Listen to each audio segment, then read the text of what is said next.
Greetings and welcome to the Liberalist interview stream. I'm Daniel Verner. Today we have Academic Agent on for a friendly chat to compare and contrast conservatism and classical liberalism. It is sure to be a fantastic conversation. How are you doing, Academic Agent? Great. Thanks for having me on. So introduce yourself to the viewers, what you're about, who you are. Yeah, well, I have a YouTube channel, just about to hit 10,000 subscribers. So still, I would say a small, a small channel in the overall scheme of things. Been around for about a year. I mainly talk about economics, sometimes politics, sometimes philosophy, um, history of ideas, things like that. And I I'm interested in uh, how ideas affect um, the real world, because I think it's something that is often forgotten, that ideas have a real impact and change how people behave. Um, and yeah, so I guess the main aim of my channel has always been to get people to really think about, why do they think the things that they do? And if we actually have a look at what's happened in the real world, does that change how you think about any of these um, things? So, yes, and increasingly, to come back to the name of your channel, I've been interested in classical liberalism and its history, and why it's important to uphold some of the uh, principles that led us to this point. Uh, the prosperity and wealth that we've had in the West um, is something pretty much unprecedented in history, and understanding exactly why um, and how easily it can be lost is probably of the utmost importance at the moment. I see our way of life being threatened increasingly from the left, but also from some elements of the right as well. Right. So, I mean, that's the difference between ideology and principles. Is that liberalism is a set of principles, and you've stated earlier, at least through Twitter, that you wanted to speak on conservatism, its history, and contrast it with liberalism. I mean, what are your thoughts on conservatism? Well, you see, I think it's very easy to get mixed up between these two things, especially now in 2018, because some of the standard bearers, or most of the standard bearers in recent memory of classical liberalism, have been figures on the right. Most notably in America, Ronald Reagan, who essentially was a classical liberal with some conservative elements, and here in Britain, Margaret Thatcher. Um, now, you don't immediately think Thatcher classical liberal or Reagan classical liberal, right? You think conservative Republican. Would you agree with that? No, honestly, actually, I wouldn't. They were very big proponents of free market capitalism in a Yeah. lot of ways, and especially when you hear Reagan talk about communism, it was essentially the dichotomy between the Soviet Union and Reagan was vast, and I actually really enjoyed it. I would say maybe conservatism today and classical liberalism has a connecting thread simply because of the word classical, and conservatives generally enjoy tradition. Any thoughts on that? Yeah. Well, you see, my understanding of this, because I've been reading a book for a very long time by Russell Kirk called The Conservative Mind, and to really try to get into the mindset of what the right is really about. And where, I mean, I've been asking myself, well, am I really a guy of the right? I made a video called Declaring for the Right. What does that really mean? And it seems to me that essentially what happened is that classical liberalism ended up hijacking the right, as in it came in the form of Thatcher and Reagan, but essentially they stole those parties away from what their original core was all about, which was, if anything, something that is almost like the opposite of classical liberalism, which is a form of big state paternalism. Um, in Britain, it was called one nation Toryism. Hmm. You'll probably heard of Benjamin Disraeli. Yep. He was a Tory prime minister in the late 19th century, and in America, you tend to call that way of thinking paleoconservatism. Um, and I'm trying to think of some I mean, like Pat Buchanan is probably a fairly famous example from recent memory.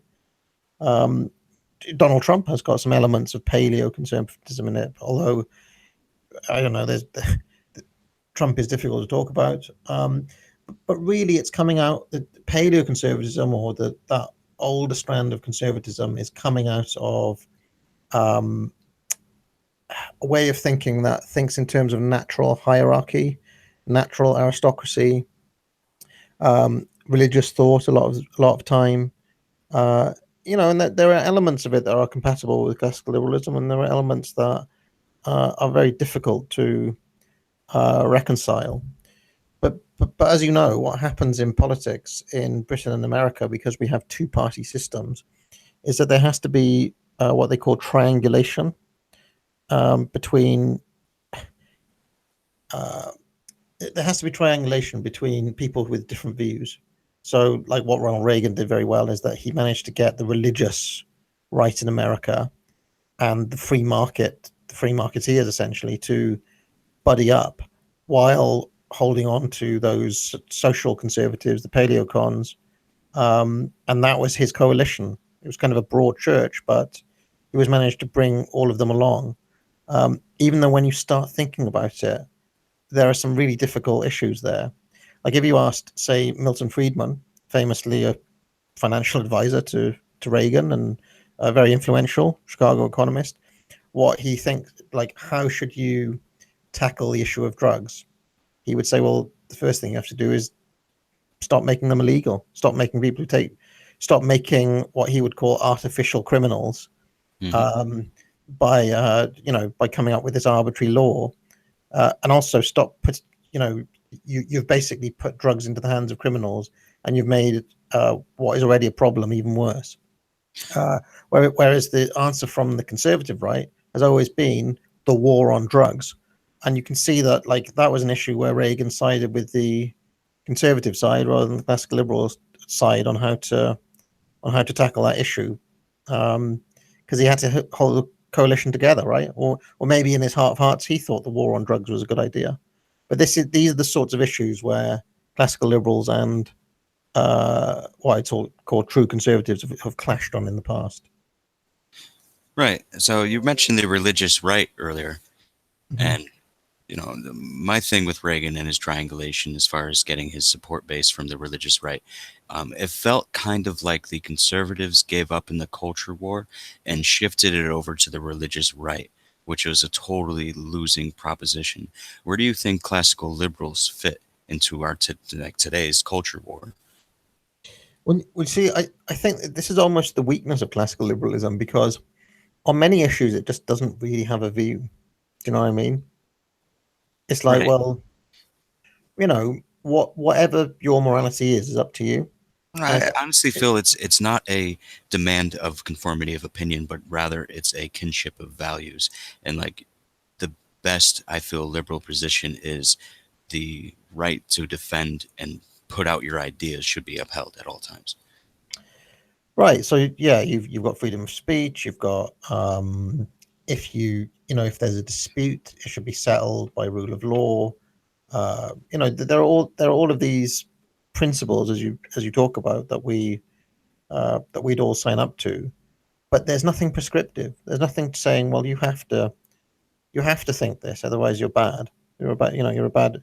So on the moral question, it doesn't really have a lot of guy. It's basically like up to you what you want to do, and it's. I mean, if you're a true classical liberal, you say, well, it's not a matter of state legislation. People, we don't know what's in men's hearts. And if you're worried about who you have sex with, talk to your priest about it. It's not really our problem. Do you know what I mean? Yeah, I can see what you're saying there. I mean, while you're saying that liberalism was stolen by conservatives in some way, sort of like how if you had roadkill and you had vultures around it, conservatives are on the right picking off the corpse of classical liberalism. But then you also have to consider FDR's role way back when, or even before that, even with Woodrow Wilson, of progressives picking apart classical liberalism. Now, where do Yeah. you see progressives today? Like, what direction do you think? they might go in. Well, um, well, I mean, the progressives are a perennial problem for classical liberalism, and it's actually one of the reasons why the triangulation has to happen with the conservatives, because the it really doesn't work very well the other way around. There are some aspects of progressive thinking that are fundamentally, how can I put it, that they're very big on government intervention in all sorts of things, and that in itself goes against the some of the core tenets of what classical liberalism is meant to be about. So it makes it very difficult to make the alliance there, although it has happened. Bill Clinton and Tony Blair were basically the triangulation that way. Um, and what ended up happening is the same thing, where the classical liberal part takes control of the economics, and the social part is given over to the essentially what we'd call the SJWs, right, or the matters of social justice. And unfortunately, the net outcome of that has been that they've taken control of many different institutions, including the most important ones, education, both at school level and at university level. And I think this is something that everybody's woken up to now, and we need to start pushing back on it. Before we came on air, we were talking a little bit about Jonathan Haidt. He set up this wonderful thing called the Heterodox Academy, Yeah, which is all about what he calls diversity of opinion.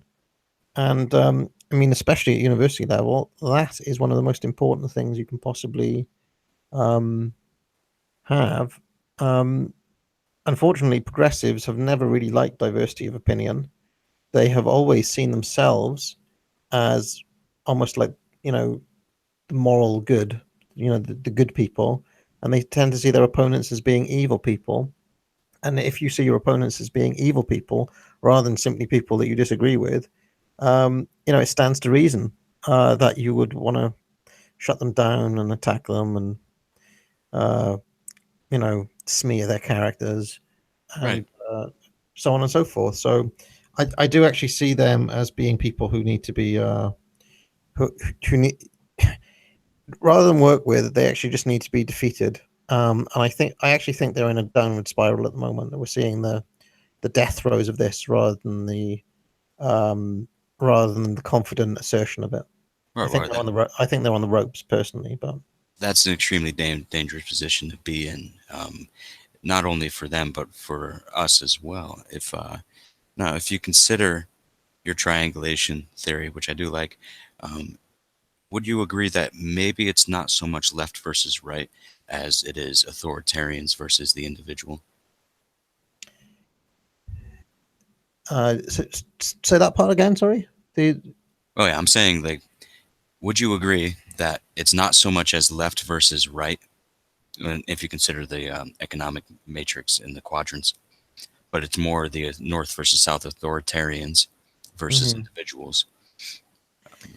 Yeah, I mean, it's almost what I mean from our point of view. I think um, we tend to see freedom as the most important thing, uh, but freedom defined as essentially being left alone from interference. What Isaiah Berlin called negative liberty, right? Yep. Um, and I would so I would see it as freedom versus methods of control. But I mean, this is something I've talked about before. From each point of view, the other two sides look the same. So from our point of view, the other two sides horseshoe, as they call it, because they both seem like authoritarians trying to tell us what to do. But from the left's point of view, the other two sides just seem like people trying to justify inequality, um, or people who don't care about the poor or whatever, quote unquote. And on the right, the other two sides look like moral degenerates, people who people who are happy to let the uh, let the old ways die. So from their point of view, both of us would look like progressives, because we well, I can't speak for the both of us, but I'll speak for myself. No, I'm fine with gay marriage and marijuana, for example. And to some people, they'd be like, well, why are you such a degenerate? And certainly, this is a label that has been thrown at me when I've been arguing with people further to the right. Right. No, that happens to me too. If I had to place myself on the political compass, I would certainly be on the, well, I guess the bottom right quadrant, as I do Mhm. enjoy free market economics. So, speaking of free market economics, now recently this past week, we saw YouTube deplatform alongside Google, as they're both in the same company, Yeah. conservative and classical liberal thinkers. Now, I enjoy free market economics, and I think you do as well. But Hmm. should Google be regulated according? Now, I know how you feel about antitrust laws, but Yeah. should Google be regulated as to the amount of control they have? Like, for instance, they essentially shut down the internet not too long ago, maybe like 2009, 2010, just to see if they could. Does Google have is the ability to regulate Google available or possible? I would completely oppose trying to regulate Google. Um, if they start doing more and more of this sort of thing, they will lose. They will just simply lose their edge in the market. You know, I know at the moment it seems very difficult, right? It seems almost impossible to imagine what is going to be over the horizon. But if they start using their company as a Trojan horse for radical far left politics, society as a whole just will be like, well, we're not going to put up with this. And as soon as then there's an alternative, that's the free market, right? We will jump across to whatever the new platform is. Um, Unfortunately, I know there are considerable startup costs, but never count out the free market. It's done it before.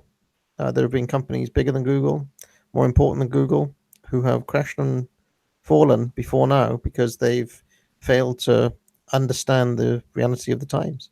So, I totally agree with you there. I just posit questions even if I disagree with them. Essentially, like right now, it seems like we'd have to bring the government in to stop Google. But if we just hold on and, you know, bide our time, there will be competition that could hopefully knock them down a few pegs because it's pretty ridiculous. I'm sure you're familiar with the James Damore lawsuit. yeah, absolutely. And you saw some of that insanity coming out of there. They just got a lawsuit this week against them for discriminating against Asians. Um, Right. right, and we're seeing Yeah. that at the academic level too.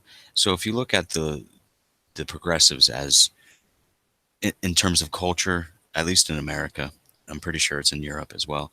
Hmm. They have three big heads to this dragon: academia, media, and oh geez, academia, media, and entertainment. Now, Yeah. we just touched on uh, media essentially. Now, what can be done about academia? Is there anything, I wouldn't say top down state level control options, but I'd say what is our best path forward to tackle some of this hegemony in. Well, I mean, one of the ways is to ensure that, and I mean, I do this every day when I teach, is to ensure that both points of view are heard of any argument, to encourage students to make up their own minds about whatever the issue is, to tackle things on an issue by issue basis in such a way that removes partisanship, and then maybe later on you can reveal. One of the things that you find, one of the things when you, especially when you know a little bit of psychology, if you put the proposition first, removing it of certain contexts, get people to make up their minds, and then once they've already made up their mind on an issue, it's then difficult to turn. Then you find out, well, Jeremy Corbyn supports this policy, or Donald Trump supports this policy. They'd be like, oh, well, I thought it was a good idea on its own terms. So it's removing what I would call the pathos and the ethos, and to encourage people as much as possible to use their own brains to come to their own conclusions, because that has to really be what critical thinking is about at university level. Uh, get back to the fundamentals of logic, argumentation, and away from rhetoric. Another thing that has to happen is a changing of the syllabus, a changing of some of the reading lists, which can be incredibly one-sided when it comes to sorts of thinkers they encounter. It's not uncommon to see courses where every single thinker is a Marxist or a radical feminist or whatever. So that the average student will never encounter any thinkers from any other traditions, not just the right, just any other traditions at all. And I think that's really important too. It's important to ensure that students have at least heard of your John Locke and Thomas Hobbes and uh, any other thinkers that you care to name. Uh, that there's not too much of a disconnection with the because it's a very narrow band of thinkers if you think about it, the postmodern ones. It's really a bunch of people from Paris in the 1960s. A handful of them, if you think about it. Michel Foucault and Derrida and all these guys. And in some ways, that moment has really passed, but there's a lag effect. You see, what people are actually researching and doing versus how long it takes to filter down into courses and teaching. This is essentially what we're seeing at the moment. There's usually about a 10 to 15 year lag uh, in that. So, I mean, I'll put it a different way. What Jordan Peterson tends to talk about, or what a lot of people, in the mainstream media think about when they think about university, is really an analysis from about 15 years ago. Yeah, there'll be some crazy students and PhDs and individual professors and so on, but my experience of the reality on the ground is that a lot of that stuff for the actual academics there feels a little bit old hat as well. So it's not the situation on the ground is not quite as awful as it sometimes appears to be, I would say. All right. No, I have certain associates who are professors at certain universities. So the thing is, a lot of the people are a lot of the people not that far left, Mm. which to the left are right wingers because they're not far left. Um, they feel cowed. They feel like they need to stay quiet. I mean, is there a way to make them not cowed, to make them stand up and say, draw a line? Now, how would you suggest getting that together? Well, you have to tread carefully. I mean, obviously, I'm not talking to you here under my own name, right? I Right. haven't made my YouTube channel under my own name, and I haven't have yet to kind of self dox, as it were. And there's a reason for that, and it's because it's well understood that there's a certain portion of the far left who are very dangerous people because they see it in moral terms. They think nothing of trying to destroy someone. So it's really and in some ways, Trump has been bad for this because he has stoked the flames a little. He's made them a little bit more fiery than usual. They feel a bit stoked up. They've now got something to fight for. Right. It's Well, it's almost they found their Nazis, which they found their Nazis, right? which is really So in some ways, he's given them like ammunition to feed off. well. I'd Um, have to actually push back a little bit on that because mhm. while Trump's rhetoric is inflammatory in certain ways, let's be honest, they were calling George W. Bush Hitler. They were calling McCain Hitler. Romney was Hitler. I mean, I think any Republican who got in may not have faced the same level of outrage, but certainly would have faced outrage over everything they've Oh done. yeah, I mean they've always called their opponents terrible. They've always basically made out that all of their opponents are evil. But there's something an extra specially bit spicy about the Trump thing, and part of it is that Trump kind of gives them their own rhetoric back at them. Right. Like they're all ethos. He's all ethos. He's all counterpunching, or he's perfectly prepared to smear and call names and just play by their playbook. You know, so that's what I think. That's one of the reasons that they hate him so much is that he just calls them out. Well, he's a culture warrior, and like I said earlier, how Reagan gave the role of culture warrior to the religious right. I think Trump has finally shown conservatives that it's okay to punch back. Like Ben Shapiro is a good example of someone who feels he's above the culture war. He doesn't need to take part in it, but he needs to understand, and it's weird that he doesn't because he worked under Andrew Breitbart, who said politics are downstream from culture. Hmm. We I got a mean, question in the chat here yeah, if you want to go through that real quick yeah, sure. Let's do it. from Not So Sober Gamer. Would you agree with my proposal that conservatives are trying to conserve the dominant ideology leading society? The current ideology is classical liberalism, thus, the two are aligned in the West. Um, yeah. Well, yes and no. I would say. I think that conservatives, in their hearts of hearts, always want to. There'll be some people who are trying to conserve classical liberalism. That would be us, for example. Um, and to the extent that that would make us conservative, quote unquote, I suppose, sure. But I think true conservatives are always looking. They're always looking to a kind of romanticized past in a way. They always think that there was a time before now that was better than now, and you can see it in the Trump movement. They're trying to get back to like some notion of the 1950s or the 1960s. You know, and there's an idea, isn't there, of America with factories bustling and before like the Rust Belt was there, and just this whole notion that things were better back in the good old days. Um, and I so there's that aspect of conservatism, and there's also this idea that morals are under threat. That progressives have actually wrecked society. They've actually undermined the moral fabric of society, and now we want to make it. We want to take it back. Hmm. So yeah, Well, progressives call themselves, or at least are called, the left. And if you think back to the French Revolution era, I believe that's where it sort of came from, where the left was on the side of the people, like a populist thing, and the right was on the side of the monarchy and the yeah. elite in that sense. Can progressives truly call themselves left if their policies always hurt the working class, always hurt the people? Mm. Well, see, How can you?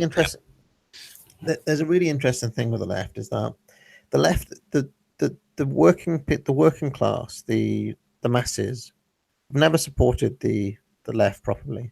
Okay, it has never been a popular movement.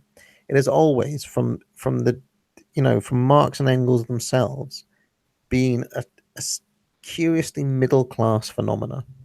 Even if you look at the progressives in America, they were always a certain section of the middle class. You know, they were Mm. Puritans essentially, and I've got this idea that the left in America are basically the um, the kind of bastard children of Puritans, because the progressives, the the Wilson, early 1910s progressives, they were all Puritans, right? They were the guys who brought in the prohibition. Prohibition. Yeah. Yeah, they were the guys who wanted to, you know, Eugenics. all basically it's always trying to have this idea that they're the good people. They're the ones who've got everybody else's interests at heart. They are. There's a very good term. They're the virtue signalers, right? Right. They're the people with virtue, and they're going to tell everyone else what to do. And it doesn't matter if they're doing it from the point of view of trying to get everybody to stop drinking or to get everybody to stop getting men to stop groping, say, or whatever it is. They appoint themselves as the moral guardians of everybody else. Um, and funny enough, those sorts of people also tend to be the biggest hypocrites and also tend to be projecting their own foibles onto everyone else, which is why you very often see that it's exactly these people who tend to be guilty of the worst things. You've seen it in the Me Too thing.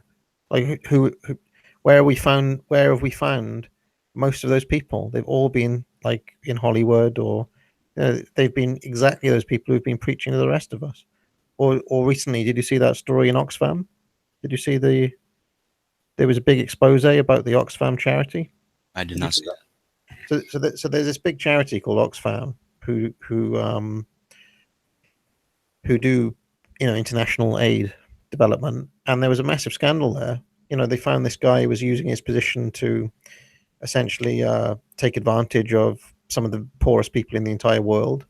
Um, but then there was like further exposes of the culture within these big charity organizations.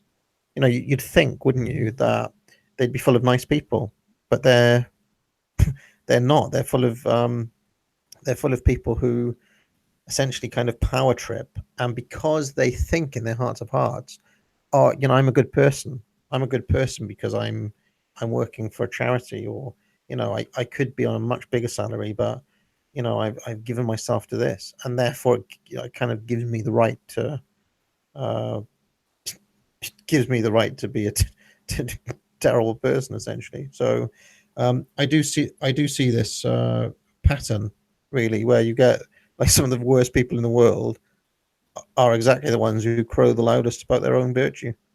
It's sort of a Victorianism in a sense. Like you'll have progressives in cities where they're sitting in a coffee shop that was raised public housing, bemoaning the plight of the poor minority, while they're sitting exactly where their housing was. I've seen it in my own city, as I Mm, as I live in Connecticut, and New Haven, mm. for instance, has Yale.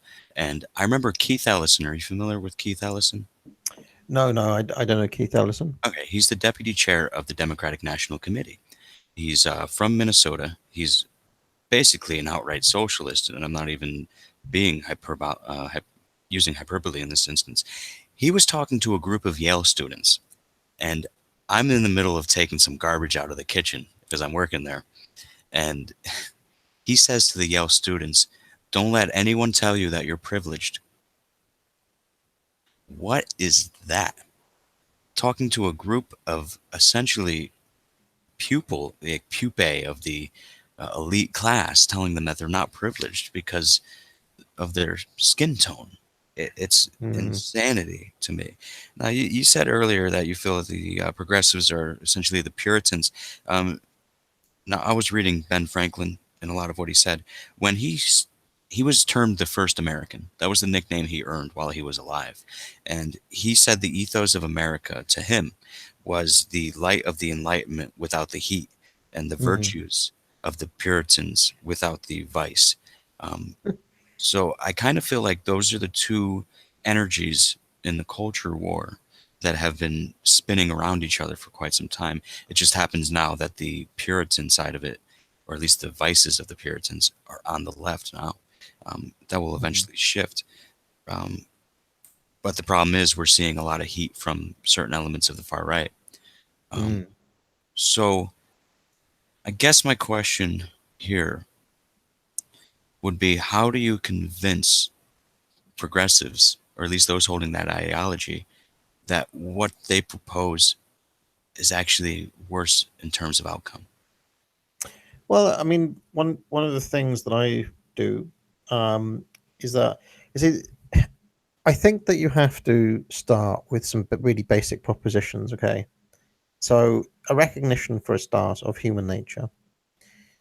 If you accept that there's such a thing as human nature and that it has certain unchanging characteristics that have been there since time immemorial, i.e., from Aristotle to Machiavelli to now, the basic idea of what a human being is hasn't really changed. There are certain things that we can just recognize.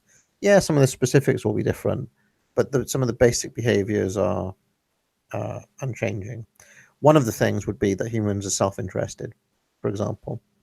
Basic idea: humans are, when push comes to shove, self interested. Yes, they can cooperate.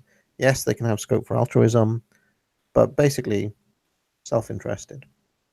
And one of the techniques I use is to get people to see the self interest in themselves, to recognize in themselves some element of, when push comes to shove. And there's all sorts of ways you can do this. like taking people through a few game theory. Game theory is actually really good for teaching self-interest, I find. Um, so that's the first thing, because I mean, when I think of my own quote unquote red pilling, it was Steven Pinker's book, The Blank Slate from 2002. Great book. That started me on the journey that started me on the journey that I've ended up on now, right? Because once you see, well, okay, so there is something there. There is such a thing as human nature, and a big part of it is self-interest. It's a very short journey from there to understanding economics, right? You understand, and once you understand, all you really need is to understand self-interest, and from economics, you need to understand incentives.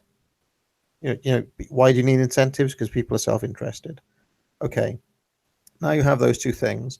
The other lesson from economics would be considering long run effects.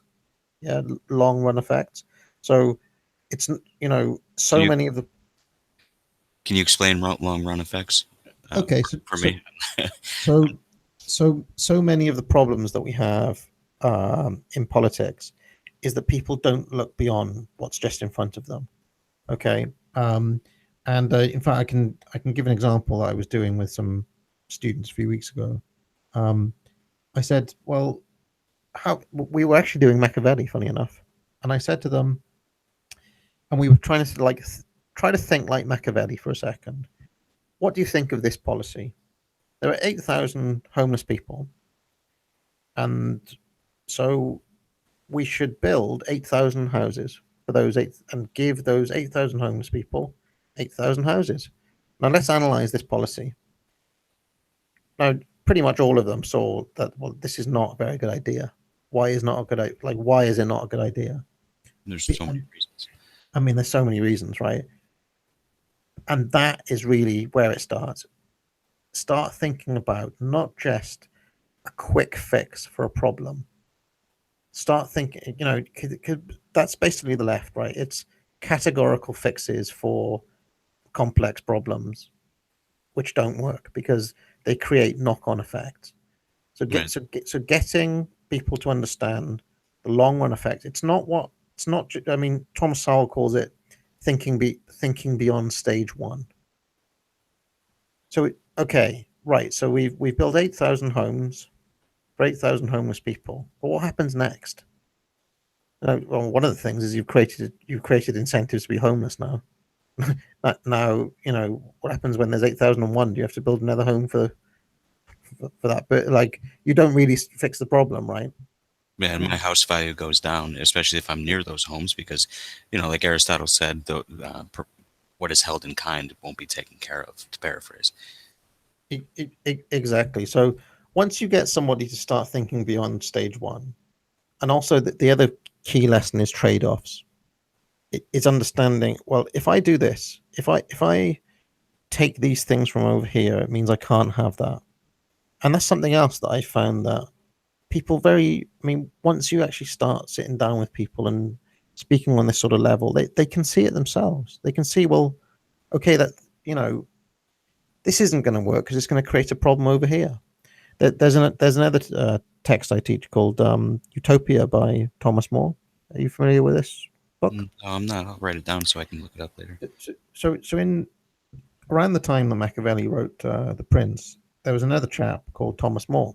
In fact, Henry VIII famously killed him because he was a Catholic and he wouldn't Convert to the Church of England. Is that it? he wouldn't ratify he wouldn't support the divorce that he wanted to That's Catherine of Aragon, and then he refused to attend the wedding of Anne Boleyn to Henry VIII, so he ended up being executed. But anyway, before all of that happened, he went on a trip and he was stuck on a trade mission to in Flanders, and he ended up writing this book called Utopia, where he meets this guy who's been to this island in the New World. In fact, apparently he went with what's his name, Amerigo. Oh, Uh, Vespucci. yeah, the guy who who find America? Well, one of them. Yeah. So uh, anyway, this place, this utopia, has they've managed to basically eliminate money, and they've eliminated property rights, and they've eliminated possessions, and everybody is equal in the society. And there's all these different measures that are put in place, but it's basically also like really totalitarian, as you can imagine. Right. Um, and but anyway, they've eliminated all sorts of they've eliminated greed, they've eliminated crime. Um, but then I asked, like, would you want to live there? What are the what have been the costs for them being able to achieve that? And you do get them to see that, well, you cannot really have equality as a kind of complete social leveling without giving up freedom, without giving up individuality, for example. And you can, so once you start seeing these trade-offs, like, well, how much individuality or how much of your own stuff or of your own freedom are you willing to give up for equality in that way? I very much find that it's the vast majority of students that I come into contact with are not up for any of those things, and then you can actually see them start questioning some of their own assumptions. Um, and yeah, I'm not kind of using teaching as red pilling, but it's just getting people to think, to think through real problems. No, Um, it's like I Hayek stated about social justice. I mean, equality of outcome ensures that the state has to treat people unequal. You know, it's like you said that a couple of times that the term red pill. Um, were you once yourself a communist? I feel like Joe McCarthy here, but were you once yourself considered yourself more progressive or on the Labor uh, Party? no, no. I mean, I did vote for Labour once, but it was for Tony Blair, so it's kind of like not really voting for Labour, if that makes any sense. Right. Um, yeah, So know, you were I don't never know if actually like red pilled. Essentially, what I'm saying. You just knew this stuff just from keeping I, an open mind. I think when you're younger, you don't really know where you stand on things. Um, and I think when I say, but I'm basically just using that term as a kind of opening your eyes to what the truth really is. And I think reading Steven Pinker made me realize that a lot of the theory that I was reading, a lot of the postmodern stuff, was basically shit. And it that's a difficult realization to come to when you've just spent years studying it, and you've got a master's degree and all the rest of it. um because then there's a certain amount of what they'd call sunk cost fallacy, where you think, well, I've come this far, so surely, like, all of Derrida and all of these, like Foucault and all these guys have wrote all these essays about, they can't all just be rubbish, can they? Surely everything I've just learned isn't but essentially that is the realization I came to. And I think intellectual honesty has to be, well, you have to just be able to let things go uh, once you discover that they're wrong. But I think one of the issues is that I put truth at a premium, but I don't think everybody does in the academy. I think some people put novelty above truth. I think some people put radicalness, or how can I put it? That it's a strange space university where if something's radical, if something challenges the status quo, it's seen as being de facto good without ever being questioned as to why. Have you ever been in that kind of mindset? Yeah, oh yeah. I used to be I'd say a quasi SJW simply because it was much easier to agree with the crowd I was running in. And once I started questioning this set of beliefs, such as like the whole white privilege philosophy, for instance, um, I started noticing how angry they'd get, and I couldn't understand why they get so angry just for simple questions. You know, Mm. it's actually quite frightening when you see the knives start coming out. And I'd say over the last 2 years, I've lost a considerable amount of acquaintances, but it doesn't exactly bother me. You know. Have you ever faced anything like that once you started questioning postmodernism? Uh, See, well, I mean, I've never really hidden. I'm very open. It's not like I don't talk like this when I'm at work or in conferences or anything like that. But you have to know when to pick and choose your shots. Um, and I don't. I tend to avoid confront. I mean, would you go up to a priest and start saying, "Yeah, but good, does God really exist though? Does he really exist?" I mean, it's kind of like you have to have a certain amount of common sense, and these people are basically in a religious cult, you know. So it's kind of it's kind of productive to face them head on. So I prefer to rather than rather than confront it directly, instead make people see things themselves by talking it through from the ground up, as opposed to saying straight out, "Oh, what you believe is rubbish, and here's why."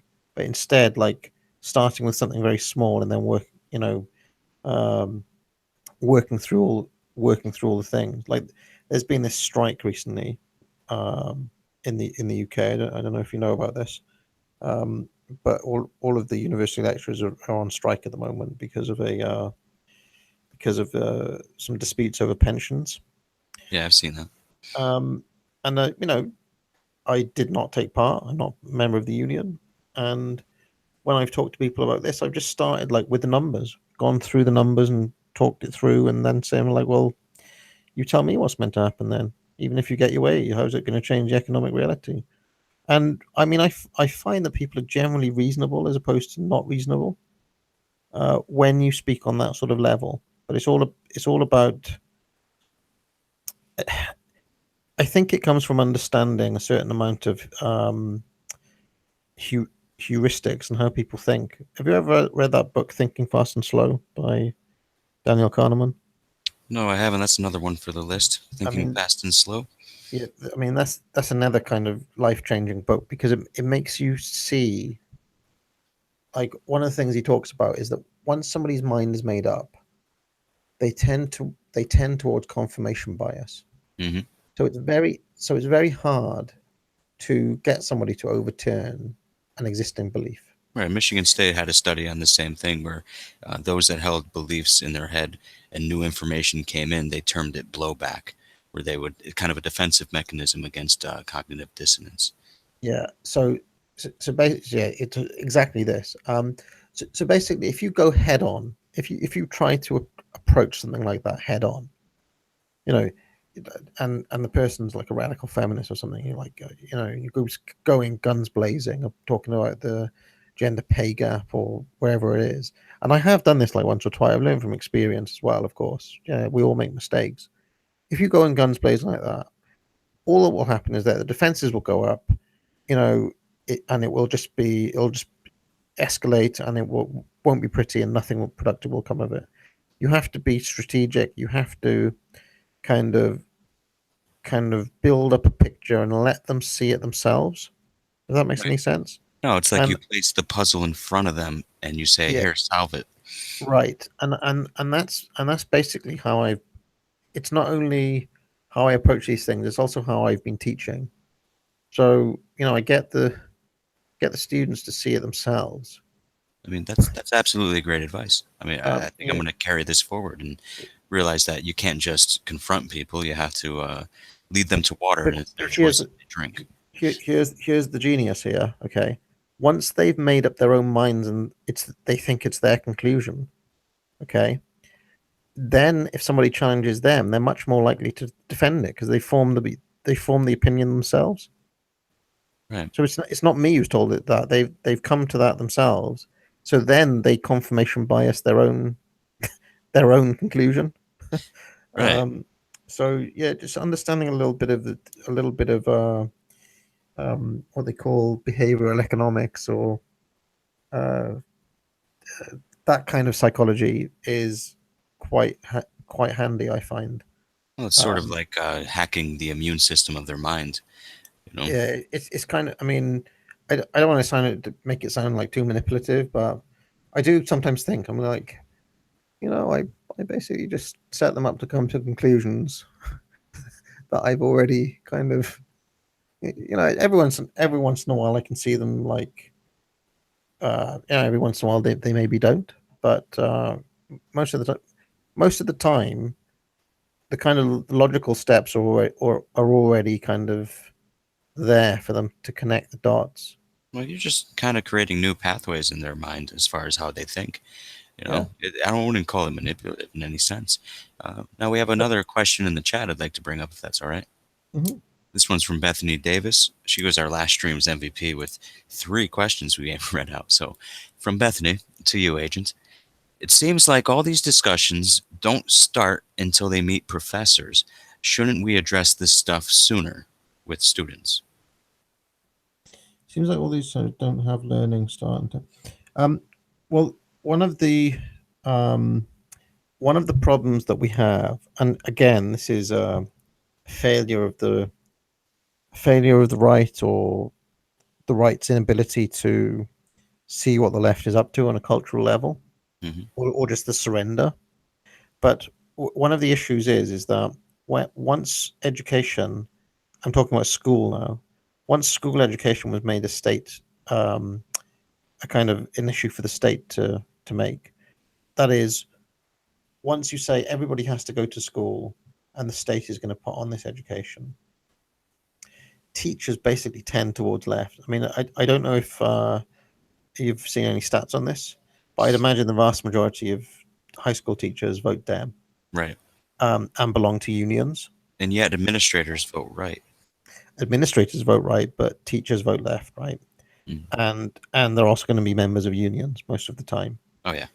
Um, so one of the issues is that an awful lot of assumptions get smuggled in through the state school, and they get their hands on the syllabus and start fiddling around with what kids learn. They take away some of the building blocks of critical thinking. They take away learning of grammar. They take away standards. They take away the idea of uh, uh, Generally, they take away the idea of value judgments. value judgments, yeah, and perform, and like the idea of how can I say, success or performance, or something that one person could be better than somebody else at something, and that this is something to be celebrated. Okay, Everyone's special. everybody's special, as opposed to actually he was the best at this and he gets to win. Um, and as those things have been eroded over the years, I think um,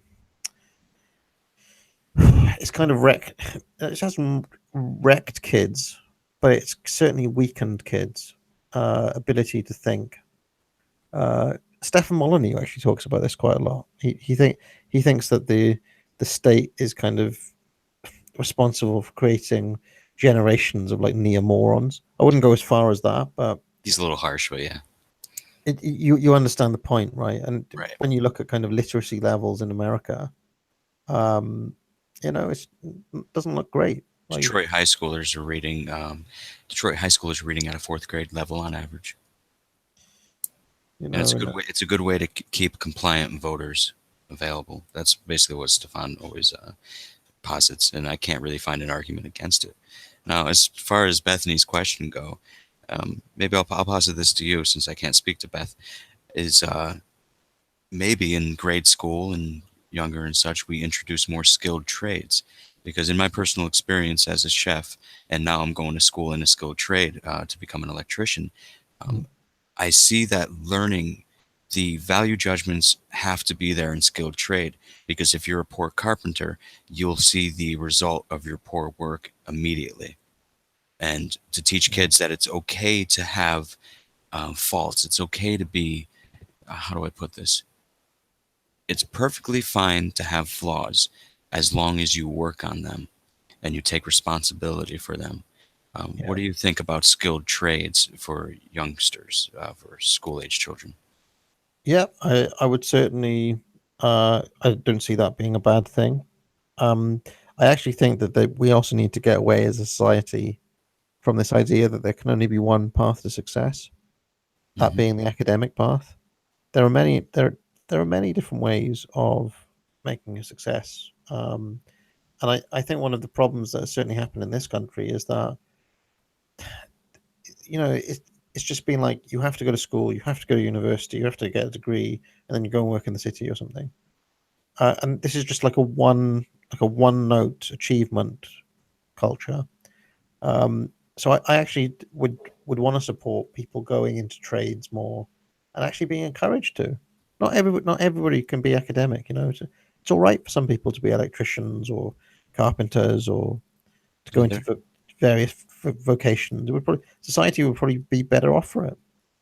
right. Well, back in the 50s, for instance, 12% of men were in college and 9% of women were in college. The feminists, of course, only bring up the 9% number, whatever. So the academics were getting paid more than the skilled trade workers and factory workers because, there was a larger labor pool. So Mhm. now in New York City, if I read correctly, um, it's either now or in the near future, plumbers will be making more in New York City than therapists, for instance. So, do you kind of see that also as a way to curb the encroachment of the progressives in academia?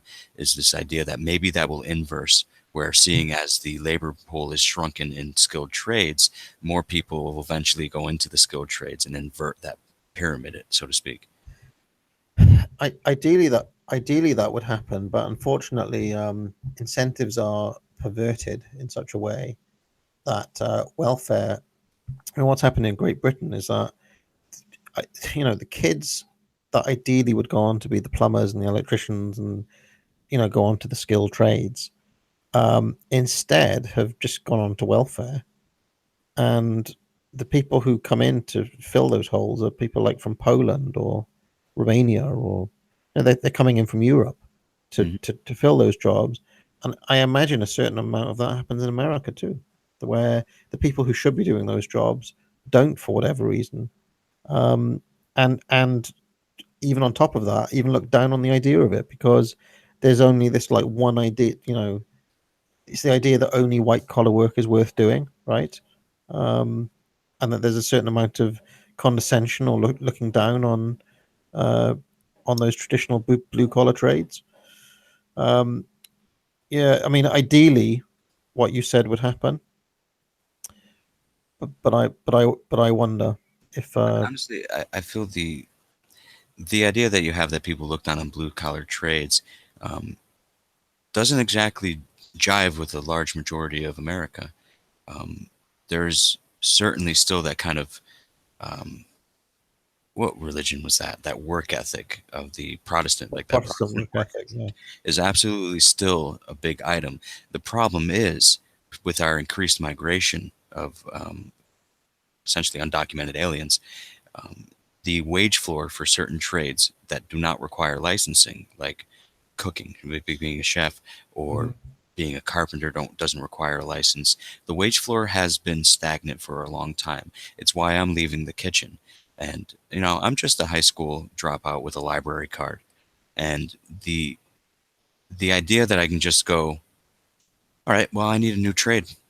All right, I'll go to this school. The regulations are insane to become licensed. Um, Not that there shouldn't be regulation towards becoming licensed because you're dealing with very dangerous materials and you know concepts that could kill people. It's There certainly needs to be the argument made that the licensing fees and regulations are a bit too burdensome. I mean, how do you feel about that kind of regulation? I get rid of them all. That's the best thing that Donald Trump's done, is hitting regulations. They kill. I mean, they're all artificial. They're all there to protect, some special interest group somewhere. I mean, that's basically how the academics keep their wages up as well. They unionize, and the people who really get hurt are the part time PhD. The PhDs who are teaching part time, or the people who get stuck in America on adjunct contracts. They get hammered. Their wages get killed. But all of the academic staff who are in kind of cushy unions, they artificially keep their wages up, and that's how all licenses and regulations work. So I would kind of have to again push back on that because there are certain regulations that are absolutely necessary when it comes to these skilled trades that prevent people from getting hurt. For instance, um, there's a big difference between. Hmm, I wouldn't get rid of all the regulations. I would make them less burdensome, and I like the licensing idea because only American citizens can get a license. You know Mm. what I mean? Like you have to be either a naturalized American citizen or at least holding a green card to become licensed. And I don't think it's such a bad idea to make sure people are competent, but it is a bad idea that the cost of getting licensed is so extremely high. Now, as far as academia goes, um, how do you mean they keep their wages artificially high?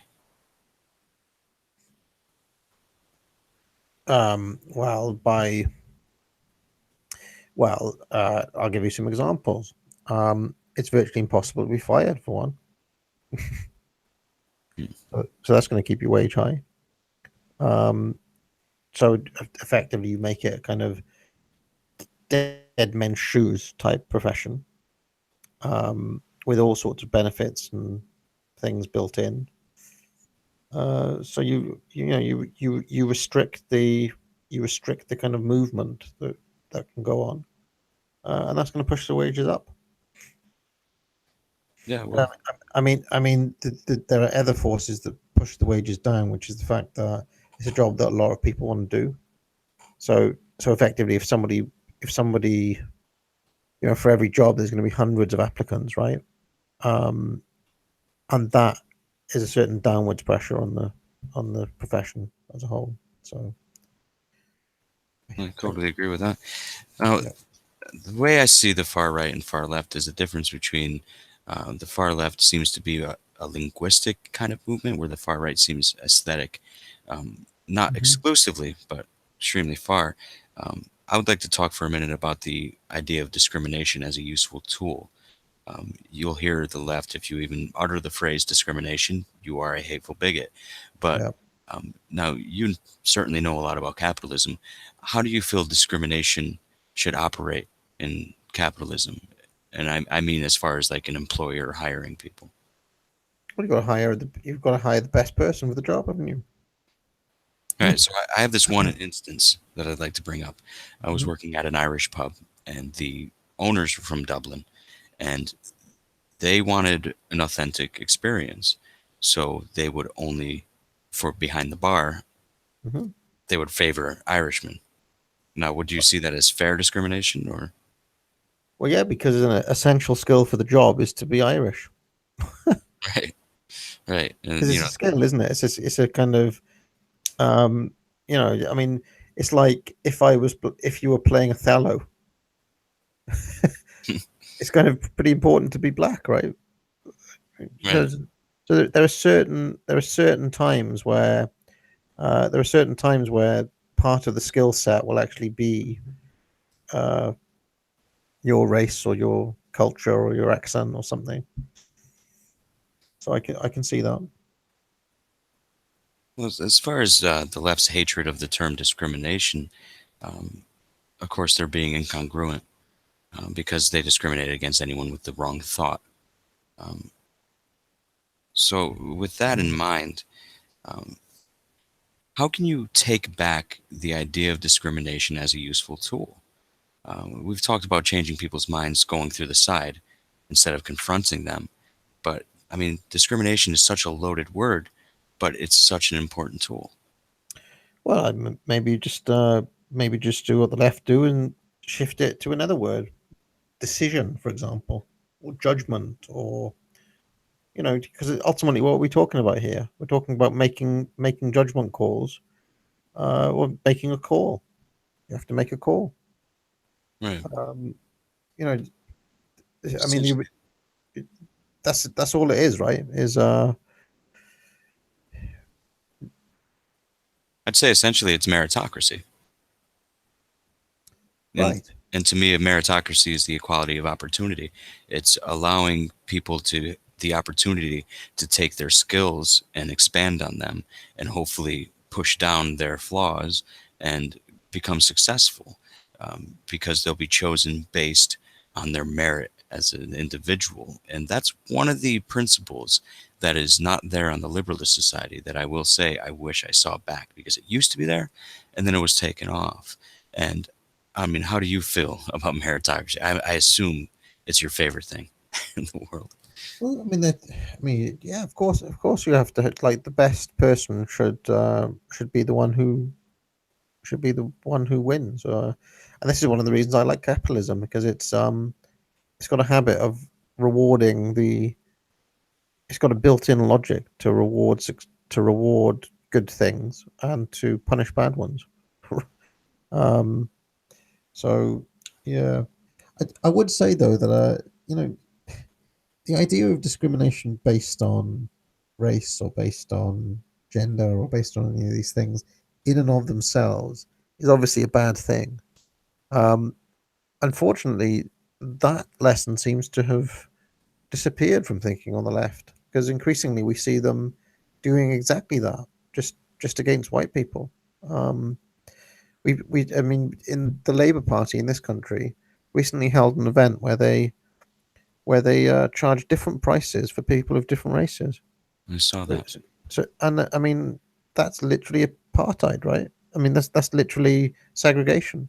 I think it's really important that equality under the law or equal opportunities is held up as a as an important principle. Because basically they've just become racist on the left. They're racist Well, in my view, and well, and and on the alt right, of course. But well, um, absolutely, they're racist. I mean, you can't go and say like every single one of you is guilty for being born this way. yeah, Like, and then they turn around and say, y- well, a person of color, which is probably the worst freaking term I've ever heard, um, cannot be racist. Now, I'm sure you've had experiences. I mean, can you think back to any time where a student said something so similar to that, or that just made your head collapse in? Is that something you can talk about? to be honest, I don't really encounter this stuff myself very often. Um, it may just be that people don't say these sorts of people, or people know better not to say these things around me, or they don't say them in my classes, or um, I haven't really encountered a lot of it directly in real life, to be honest. It's more something that seems to have come about on social media, something that seems to have seeped into culture more, like mainstream uh, culture. You know, the dear white people thing. Yeah. It's really that. It's really that. And in certain campuses in America, uh, you know, I mean, I have. There was one conference I went to where they had this people of color panel that was really quite uncomfortable. This guy ranted. So just before the panel started, um, the first speaker overheard a couple of people saying, "Oh, you know, that panel's about race. I'm not interested in that topic," and then he basically just like ranted for 10, 15 minutes about it. And then this pretty uh, famous and preeminent feminist scholar who was white then basically gave this long, 20-minute paper essentially apologizing for her skin color, like about her white guilt. Um, and it was almost like a watching a like a kind of public confession. Mm. I wasn't very comfortable watching that, and anybody I talked to about it, I was like, no, I wasn't up for that. I just, you know, bad. What was this? And why wasn't there anybody on the panel who had a different point of view? So yeah, That so would have been I'm. nice. That would have been nice. I mean, where do you think this kind of self-flagellation comes from on the left? Because I it's think extremely apparent. I think it's Puritanism. I think it's the notion of original sin and total depravity that has come out in this weird and warped way. Um, and it's it's actually been exported to certain other places too. Obviously, they've got it in Germany, and their original sin is Nazism. They've got it in America, and the original sin is slavery. Uh, there's a certain amount of it here in Britain, and the original sin is the empire. But one of the interesting things is it's actually being exported to countries with no real original sin. I mean, I've said this before. Like, there's some weird version of it in Sweden, Mm. and they never really had any empire or slavery or anything. Well, they did Uh, have a history of eugenics, like forceful sterilization of population, uh, from the 30s to the 70s. Like they've apologized for it, but it was pretty brutal. there's the Australian version of it with the Aborigines, of course. The Aborigines, yeah, Um, I mean, there's some which are completely fictional, like the South Africa. You know, obviously they've got apartheid in South Africa, which is you know, I guess an origin story, but some some parts of it aren't true, of course, because they're having an awful time, the white South Africans. yeah. And Um, finally, the mainstream media is picking it up. At but least, but but but you know, when they settled in South Africa, they didn't meet anybody in the Cape for like 100 years or something. right? They've There been was there for nobody. There was 300 nobody there. They were the original settlers.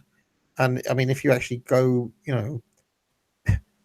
black people, quote unquote, don't really have a claim to that land because they weren't there. There's no evidence of them ever being there. So there's a weird sense in which these narratives actually create fictions and bring things that weren't ever real into being just through the power of belief. It's a very strange thing. So, Oh, he's talking about land down in South Africa. I mean, where do claims of land come from, really? Because, I mean, you look at Native American populations, it's not like they just sprung out of the grass out of nowhere. So where do claims of land, ownage come from, or ownership? I don't even well, know. this has to go back to John Locke, doesn't it? Right. John Locke talks about, and really he's thinking back to the state of nature, and he's talking about, well, if you pick up an apple that's fallen from a tree, is it your apple? Yeah. Yeah. And Yeah, I nowadays, mean, yeah. pr- pretty much property rights come from this very obvious thing that if you, uh, so then if you find a patch of land and nobody else has been there and nobody else is there and you put a fence around it, it's yours. And then if somebody else wants to give you some money or some beads or whatever else for that piece of land, you can trade it with them, Right. and so on and so forth. Which is essentially the difference between some of the anarcho-capitalists and liberals, um, is essentially the monopoly of force by the government to ensure when you set up that fence or you pick up that apple, um, they'll be there to enforce your human right to own that plot of land or that Yeah, apple. and this is why I will always insist that rule of law has to be there to ensure that negative liberty, as it were, Right. to to ensure that you have a right to that land that is yours, and no, and if somebody trespasses on it, that's against the law. Or that if somebody tries to steal from your house, there's somebody to appeal to. It's not just a case of you, chasing them off with a gun. Yeah. Well, the ANCAP type absolutely took over the Libertarian Party, um, but that's Mm, another story. Now, you mentioned Adolf Hitler as the original sin, so to speak, of Germany. Um, mm, I kind of see Adolf Hitler now, as um, almost a foundational character of the West, where we compare everything to Adolf Hitler. Um, mm. is there a chance we can just not eliminate him as a shadow, but to understand that he was just human? Uh, it's going to be pretty difficult to rescue Hitler. Um, to be fair, I'm not saying to make him like a rescue, but to understand that we're all capable of what he did. Like we really are. mm, And um, I would prefer to try to hammer up. Douglas Murray wrote this book last year called "The Strange Death of Europe," and he yeah, talks about something called the tragic sense of life. Um, and that is the big difference between. the so-called Visegrad countries at the moment. That is Poland, Hungary, or the other Visegrad countries. You know the ones. There's four countries in Eastern Europe, um, which are much more nationalist than the rest of the EU at the moment, and they're resisting the multiculturalism. But one of the reasons for this is because they still have this tragic sense of life. That is, they understand that what they have at the moment can be taken away very quickly because in recent memory they were taken over by the Nazis and then they were taken over by the communists, and they know what it is to lose everything. And what he says is that the young people now think that what we have is going to be here forever. They think that the Facebook is going to, that life is just going to carry on, and there's no real threat to this. It's just going to continue indefinitely. And once you lose that, you lose the tragic sense of life. I think that we need to bring some of that back, whether we can or not, without a war or big or some big earth-shattering event remains to be seen. I have found myself thinking sometimes that something like a war might help to reset things a little bit. If you look at history, this has actually happened. Whenever society seems to start sliding, wars basically help. I mean, obviously it's tragic and it's bad and nobody wants it, but it does have the effect of waking people up to reality and making them appreciate what they've got a bit more. Because I think if there's one thing that the progressives have, it's an utter failure to appreciate what we've got, to understand. We live in the least racist society of all time, and they still talk about oppression.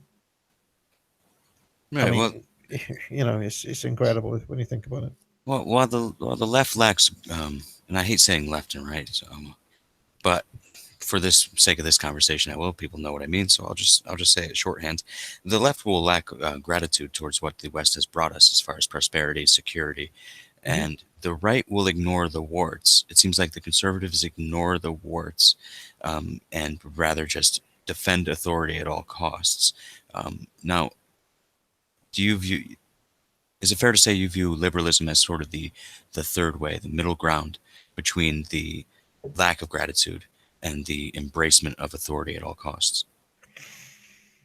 Well, it depends on what you mean by the warts. What are the warts? Well, I mean, slavery is a war in of itself. The Jim Crow, and these were all solved by what I would call liberal movements. I guess that's a good question too. I mean, would you consider the abolition movement a classically liberal movement? Um, yeah, I mean, yes.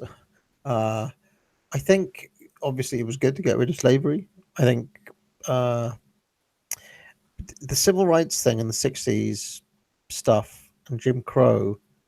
I've been reading Thomas Sowell for so long now that my view on those things is at best ambivalent because the consequences of all of those things were actually very bad for black people in America, um, as he's shown in many books. You know, destroy the family, plunge them into poverty.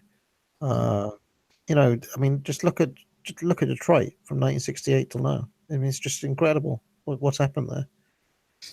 So I do actually wonder if if I wouldn't want to simply point at those things and say, well, they were warts and it was a wonderful thing that we got rid of them, uh, because the truth is a little bit more complicated than that. Well, I would term warts more so as like I mean, a for example, constant gut check to make sure that what we're doing is the right path forward, that will have the right outcomes we want. And if they don't, we can at least be nimble enough to, you know, change gears when needed. I mean, progressive policy, like you said, it hurts. It hurts everyone because since the welfare state was expanded back in 1960s, um, every family it cut across racial lines that the single motherhood rate went way up. I mean, I'll give you an example. of a kind of the unintended consequences of good intentions, right? Getting rid of Jim Crow and bringing in minimum wage basically destroyed black employment I agree. overnight. Overnight. Um, so it's like, okay, on the one hand, good. On the other hand, terrible actual consequences. Um, the best argument I heard was from actually from Walter Block. You know, he's a kind of slightly nutty Austrian economist. But he was talking about like, surely instead of making it a civil rights deal, you could have just obviously the government were helping to enforce some of these segregation laws and things, but rather than making it a deal like, say, Rosa Parks, you know, she had to sit at the back of the bus and she didn't want to, etc. Why didn't somebody just set up a company with buses for black people who would take, you know, set up a company. We don't have those rules here. All the black people would go to them. Um, you know, maybe in time they put the company that maintained the segregation out of business. Maybe in time more white people will start using those the buses that the black people used.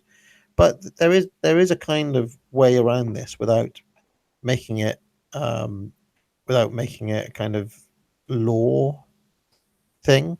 If that makes any sense. Yeah. Um, so I mean, what was it? Do you happen to know the reasons why somebody just didn't uh, make another bus company? And I bet you anything, it probably goes down to a regulation somewhere or a licensing deal, or Right. there's probably some government block on making there more than one bus company in that particular area. I mean, there absolutely had to have been because, I mean, that's the way you would go about it. I mean, you mentioned unemployment and the minimum wage. Like until the minimum wage, the federal minimum wage was passed, black and white unemployment were basically within 1 percentage point of each other, because Yeah. black laborers would undercut the white laborers, and no matter how bigoted, or well, I guess the correct word, no matter how much racial prejudice a employer has, he's not going to leave money on the table ever. If a white guy's going to cost you $10 and the black guy's going to cost you seven, you'll employ the black guy, right? In fact, I'd have an entire black workforce, and then over time, like, and then the guy across the road from me, um, he wants to compete with me, right? So he's not going to be able to have the white workers either. So he'll also try to get the black workers. So he offers $7 1 cent. Well, I want to keep my workers, so I'll give them $7 2 cents. And well, how long until they're being paid $10? Well, It might take 10 years, but according to the statistics, their earnings went up 40% or something like that in 30 years after slavery. It's just like they were able to negotiate in the market, and their wages started becoming more and more equal. The gap was shrinking, and then we come in, and it's like I said with Adolf Hitler and slavery and these original sins. It's like we used white racism as the cause of these problems, so we went and tried to attack white racism, which in a way was true. I mean, in San Francisco, the Asians couldn't own any business back in the day. Um, but we've overcorrected at this point. Is there a possibility to reverse that overcorrection? How do you feel about that? what of white racism? No, no, no. The overcorrection was stuff like affirmative action and minimum wage, where the outcomes were, arguably worse. Is Is there yes. is there a chance to push some of that back? Well, yeah. I mean, they're obviously awful policies.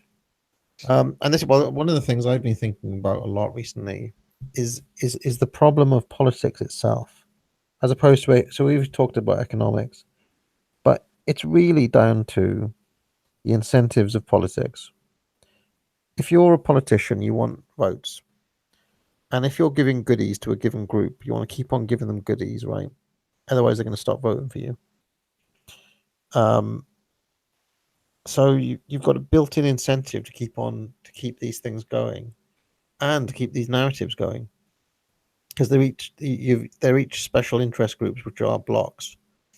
And this is something that we're going to have to, I think, we really seriously, everybody has to think about strongly moving forward because I don't know where it ends. Well, here's a bit of optimism. I was looking up the data a while back, and don't quote me on this, but I'm fairly certain this is correct. Um, Black Americans felt over 70% believed in meritocracy to determine a job, yet the same amount wanted affirmative action. So there's a disconnect somewhere. There's a hinge in between the idea of meritocracy and affirmative action. It, Well, I mean, this is why I said you have to recognize human nature, and human nature is self-interested. No, I see this all the time. All my colleagues went on strike because they're worried about their own pensions. Every single student supports free tuition. Why? Because they gain from it. mm, Anybody's going to anybody is going to support something that they directly gain from, especially if they don't really think beyond stage one, as we've talked about, or they don't really think about politics at all. They just think about their own lives. Most people don't analyze things like we talk about them. They just see what's in front of them. And this is a bit of an issue. This is a I've been reading de, de Tocqueville recently, and he has this book called Democracy in America, and he foresees a lot of these problems. He foresees the problems of special interest groups, of the possible tyranny of the majority. This is another thing. Um, and yeah, I don't know. I don't know what the issue. Um, don't know the way of solving this. mm. Well, speaking of solving problems, what would you do about the NHS in England or the UK? Um, well, as things stand, it's a bottomless hole. It's just going to keep on growing and growing and growing. And unfortunately, it's so embedded in our system that there is no politician who can say a single word against it. So it just is going to keep on growing, or it's going to have to fail so massively that it will be broken apart, and they'll have to start privatizing bits of it. But I don't think that's going to happen because there's such an investment in the NHS emotionally from everybody. Um, so yeah, I actually lean towards thinking that we have to get rid of it in the long run. I mean, it wasn't set up for what it is. When it was set up, there was many fewer people in this country, and it wasn't. It was really just meant to be a kind of basic provision. Now it's like a full service, and like the costs go up and up and up and up every single year. Well, it was set up post World War II, so these technological advances that we've seen, they never accounted for those in their mathematics, correct? No, I mean originally it was just like a few beds, and you could go to hospital for a cold if you wanted, stay there for a week, but um, it was just meant to be kind of a basic service. Um, whereas now you get treatment for absolutely everything there, and it's meant to be free on the point of service. I remember going to there's a pharmacy down the road here, and I had to pick up some pills for my other half a couple of weeks back, and I had a chat with the pharmacist. Like, I gave him was it £12.50 for it, and I said these pills here, like this prescription is set centrally, so everything is going to cost £12.50, no matter what it is. Yeah, he said those pills cost me £62. Oh, wait. It cost the owner £62. So the pharmacist paid £62 for the pills, and I paid £12.50 for them. But obviously they're subsidized. But obviously the NHS are the people who have paid for those pills. So the NHS paid 62 pills, and I gave them £12.50 back.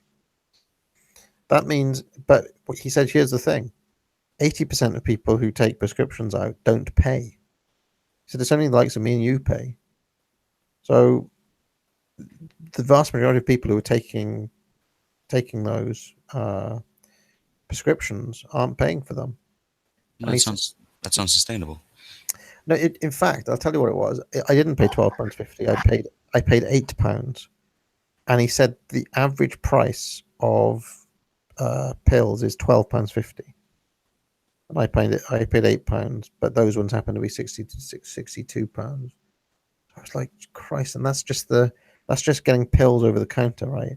That's not taking into account all the equipment, all the hospitals, all the nurses' wages. I mean, it's just blows my mind to even think about it.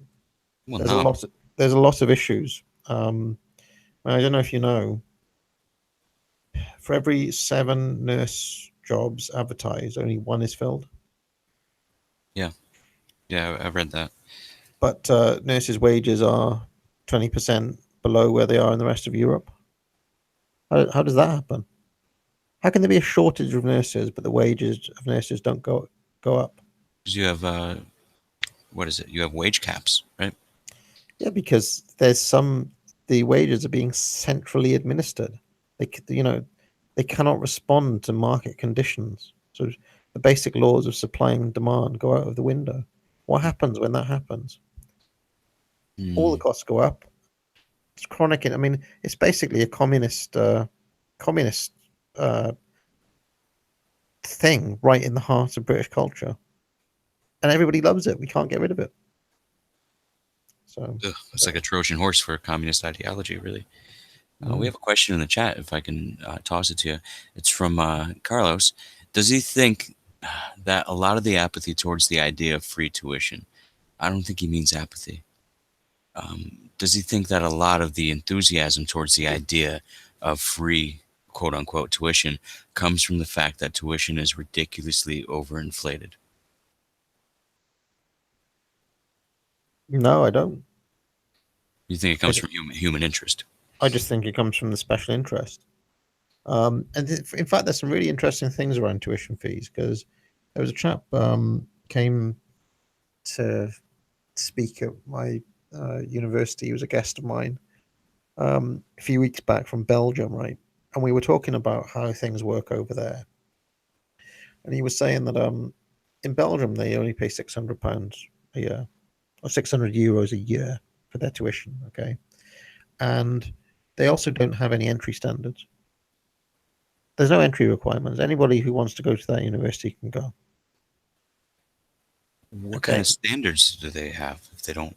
so he said there's a 50% dropout rate. 50% of students don't make it through year one. Um, and you'd think, wouldn't you, that dropping the price would drive up people who want to go, but I it mean, hasn't. yeah, it sounds like it would work, but It honestly, hasn't. They, if there was they, no price or no standards, I would assume that it's not worth it. so people going to university in Belgium is declining. They thought, socialists, good socialists that they are, that making it near free would drive up the amount of people who go, and actually competing on a global level, more people would choose to go to them because it was so cheap versus elsewhere. Hasn't worked, Mm. declining. And obviously, because it's being funded centrally, they're also losing a huge amount of money because of that. Up in Scotland, they've made tuition free. And Their places have gone down. as far as entrance, as far as applicants, Fewer people are going to university in Scotland because the government can't afford it. So they have. So what they've done there is they've had to put the entry requirements up. And what's it meant? It's meant that fewer poor people can go to university in Scotland. So it's interesting, really. And here's another thing when it comes to tuition fees. I mean, at Harvard, Yale, all these places, they're very expensive, right? Like, what is it, 50 grand, 60 grand? It's ridiculous. try 80. 80 grand. But do you think that they ever struggle to recruit? No, and in fact, a lot of people don't know this, but close to a third of Yale students are on federal assistance, almost Mm. entirely. So it's interesting, isn't it? That even when there's a market mechanism in education, people don't. I mean, what happened in Britain was is that when they brought in tuition fees, they capped it at 9 grand a year. Okay, this is what's happened. 9k cannot pay more than 9k a year. We cannot charge more than that. Well, what they thought would happen is that there would be all sorts of prices below that different places would try to compete, and so there'd be some courses that are 4K and some that are 7 and some that are 9. But basically, what happened is all the universities worth their salt just immediately put all their courses at 9K. So, faced with a market like that, there's one at 5K, there's one at 9K, there's another one at 9K. If you're a student thinking about your future, do you really want the degree from the 5K place versus the 2 9K? Like, there's a weird inverse incentive where people think, well, if it's too cheap, why is it so cheap? So that's what happened. That's one of the weird things that's happened in the university uh, market. Um, but then to go back to the question, inflated. Well, what does that mean? Well, What, I don't know. I what, didn't ask the question. I mean, I read it. I read the question. Um, I'd say a lot of the inflation for tuition is basically because their government's way too involved. At least as far as I can tell in America. I'm not too up on European education, but yeah, I mean, we're paying for people who shouldn't even be in college. Let's just be honest, you know. mm, And that obviously, I believe, has an effect. I'm sure you can explain it far more elegantly. I mean, what is this that tuition's gone up, skyrocketed, at well, least I in here? mean, you could say it's partly due to government involvement. But you could also say it's because people are prepared to pay it, right? True. I mean, but Like are they this is really just a paying it when they take out loans they default on? yeah. Well, there is that problem as well. Um, but I don't know. I mean, if they were, I struggle with the word inflated because it suggests to me that there's an assumption behind the question that suggests that there's a what Thomas Aquinas would call a just price for tuition. What's a Yeah. just price? What someone can afford. So you think that whatever anybody can afford should be what they pay and then go to university for No, whatever they can I pay? thought that's what St. Thomas Aquinas said. Right. Yeah, but I mean, was he right in the Hmm. history of the history of the just price? Did a single government ever get it right?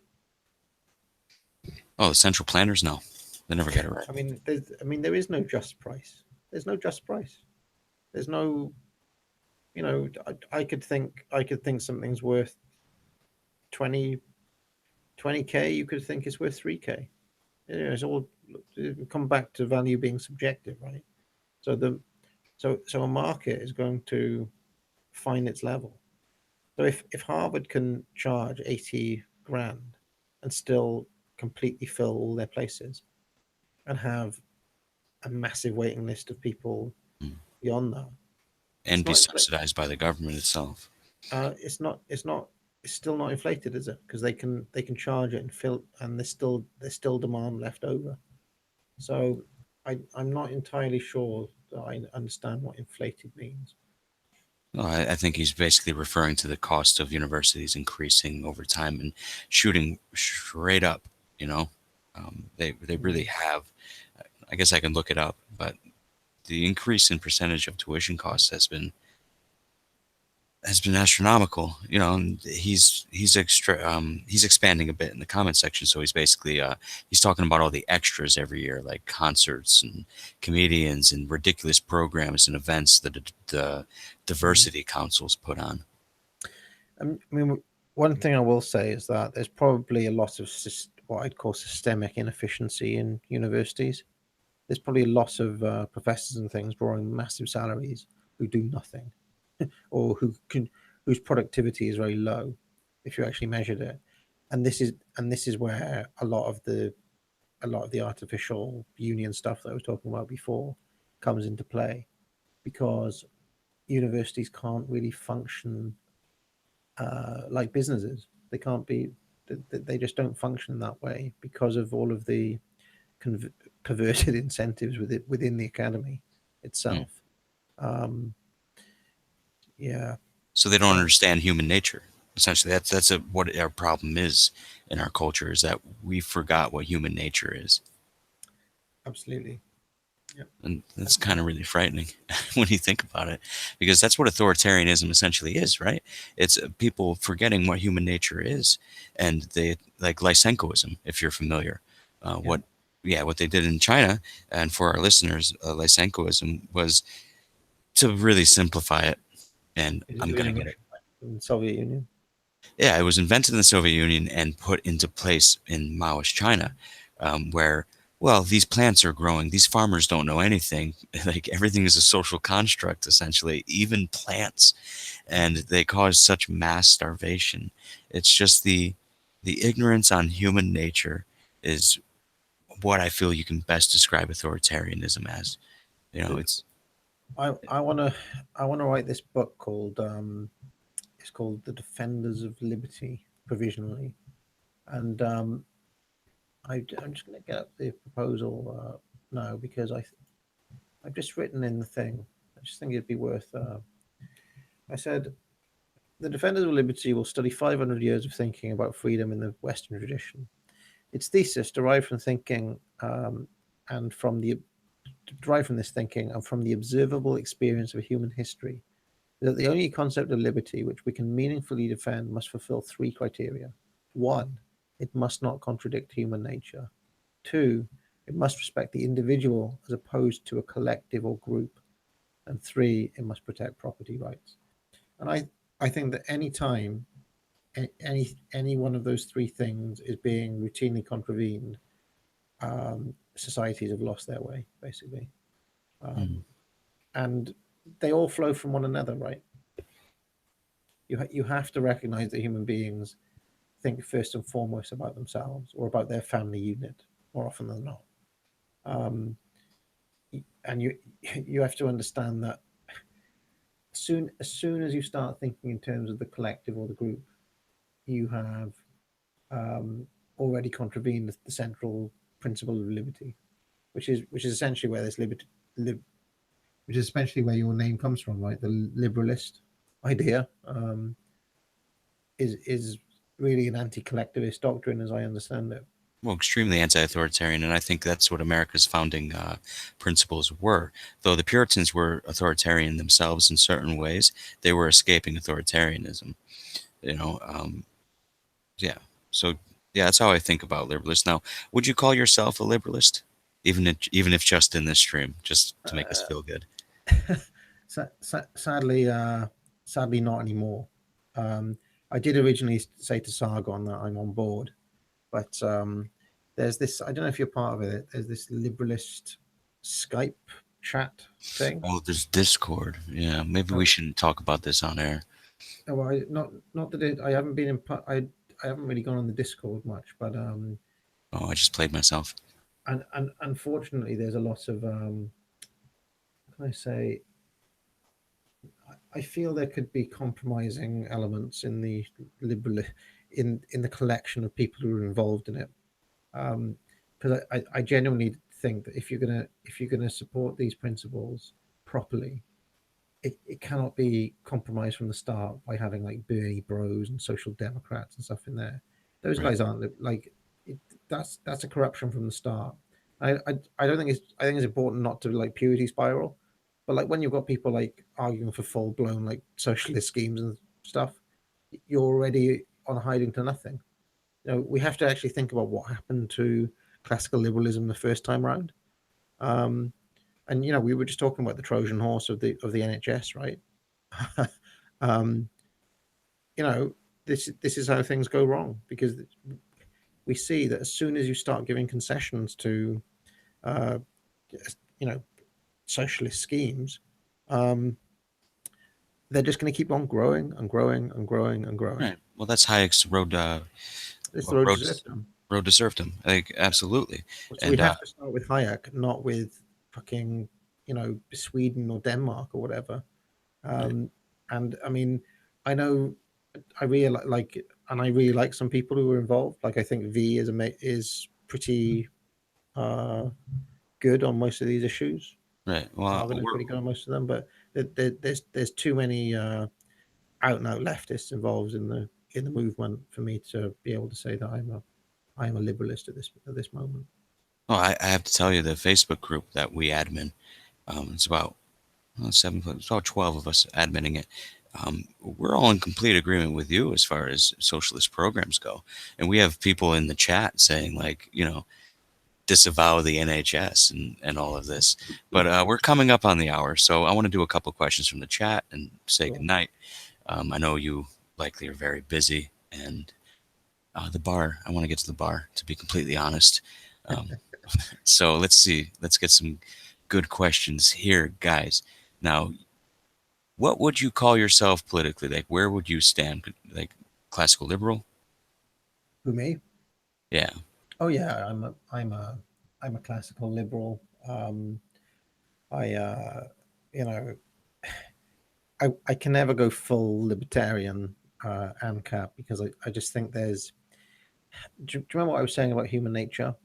right, I feel like they have a blind spot when it comes to when it comes to understanding what would happen if you know you'd very quickly get to a situation where you have private militias and essentially that you, essentially once you have private militias you get back to what I would describe as feudalism.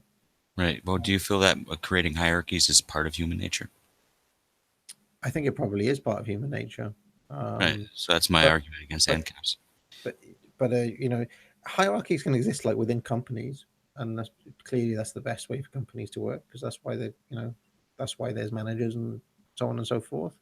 But yeah, I really think that Ancapistan would become, because you know how feudalism started, right? Where the Roman Empire fell, and then you had these uh, local warlords essentially, um, and people would throw themselves at the feet. Like I don't know, there'd be a bad harvest one year, or there'd be you know whatever misfortune a peasant had, for example, they'd have nothing. They'd throw themselves at the feet of this lord, and then sign one of these contracts, a pledge of fealty, Yeah. which was basically an oath that sold not only yourself but your kids into serfdom. It's one of the darkest things ever, you know. Well, it's what you're Um, saying. How people don't take the long view. They want a short term. They want an instant solution to their problems. and And I've even heard Walter Block say that like in his ANCAP world, you know, people could like how could you deal with crime, and he was saying well like you, rather than be killed, he would accept being sold, being I don't know, becoming a slave of somebody else, and when once you get down to that sort of weird individual uh, subservience and things like that, I actually think you're on a high. You're starting to look at a very dark society then. Um, that's the Rothbard crew. I just think that they don't. I don't know. I also feel like there's a certain amount with those guys that they know in their hearts of hearts it's not going to happen, so they just have fun with it. And I actually would still have some hope of um, bringing about, I don't know, a better future where liberalism will live again, type thing. So it's like Hobbes' Leviathan, chapter 21, where he talks about chains and bondage in a society. And yes, a government, such as a federal government, state government, whatever, what have you, any kind of authoritative body, it will assign you chains. But I think Hobbes was essentially saying, as long as those chains don't restrict my movement too much and apply to every individual equally, so that their movement doesn't infringe on mine. Um, yeah, I think that's what they're missing. Now, um, another question, or actually a comment from our buddy, the alt centrists. There are many platforms within the Liberalists, and it wouldn't be fair to judge other platforms based on some other individuals we've never heard of, which is a very fair point. Um, Obviously, he's one of the mods, and I just did some nepotism there. Nepotism is not inherently bad, guys. All right, well, we're on the hour here, and I'm gonna go get some drinks. And Agent, I really appreciate you coming on and speaking so elegantly and really showing, I think, the rest of YouTube that um, you can be a gentleman, you know, and not be called a cuck. It's very nice, I will say. well. Good to speak to you, buddy. Maybe I could have you on my channel at some point. Oh, I would greatly enjoy that. I'll make sure to get some more library books out before I go. Oh, by the way, guys listening, anyone listening, if you don't have a library card, there's something wrong with you. Okay? All right. This is Dan Verner, and signing off from the Liberalists. Join us on Facebook, Twitter, Instagram, um, planet Earth. We'll see you later. Have a good night.